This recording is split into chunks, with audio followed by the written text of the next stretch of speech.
So what's up guys, no? Gusto ba ng ganitong epic? Tuturuan ko kayo kung paano gumawa ng ganito gamit ang CapCut. So tara! Una, open CapCut, tapos new project, tapos hanapin natin yung ginawang video, tapos ang inuna ko pala dyan guys, yung nasa gitna, tapos naka-steady na yun guys yan. Press yung video, tapos split, tapos delete yung sobra, tapos pag ganyan na guys, yung naka-steady na tayo guys, yung ganyan. Hanapin natin yung nasa dulo guys, yun oh. Pag nakatayo na tayo guys, nakatayo na tayo dyan.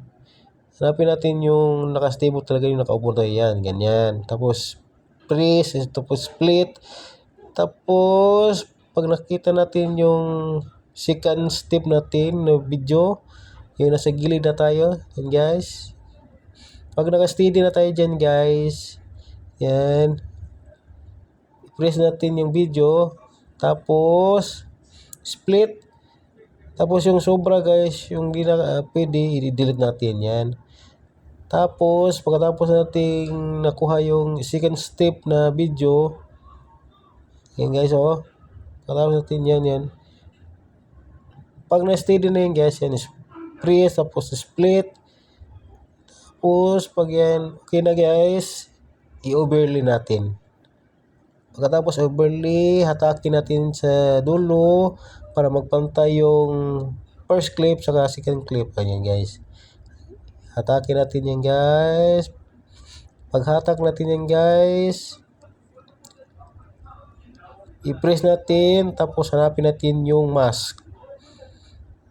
Saan yung mask? So ayan guys, mask guys. Pagkatapos mag-mask, piliin natin yung horizontal guys. Ayan oh, di ba? Nakita na natin yung clone guys. Yan. Iganyan na natin guys, yan. I-adjust lang natin guys kung makita na natin yung pangalawang clone. O yan guys oh. Inatak-hatak na natin yan guys para maano na guys, makita na yung dalawa. Oh yan, nakita na, di ba? Tapos guys, pag okay na guys, yan, yung unang clip may sobrang ano yan eh. Para magpantay sila guys, pwede natin hatakin or i-split. Sa akin dito guys, hinata ko lang guys kasi para mabilis silang guys oh.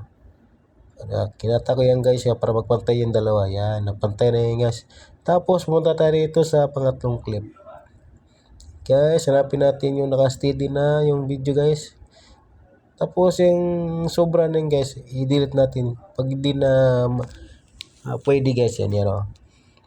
Tapos i-overlay natin yung third na clip guys.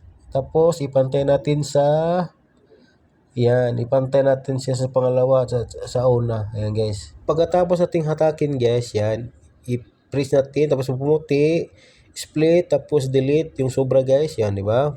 Pagkapareho na sila guys, yung una, pangalawa at saka yung pangatlo. Tapos hanapin natin yung mask para makita yung, tapos piliin natin horizontal. Yan o, di ba guys?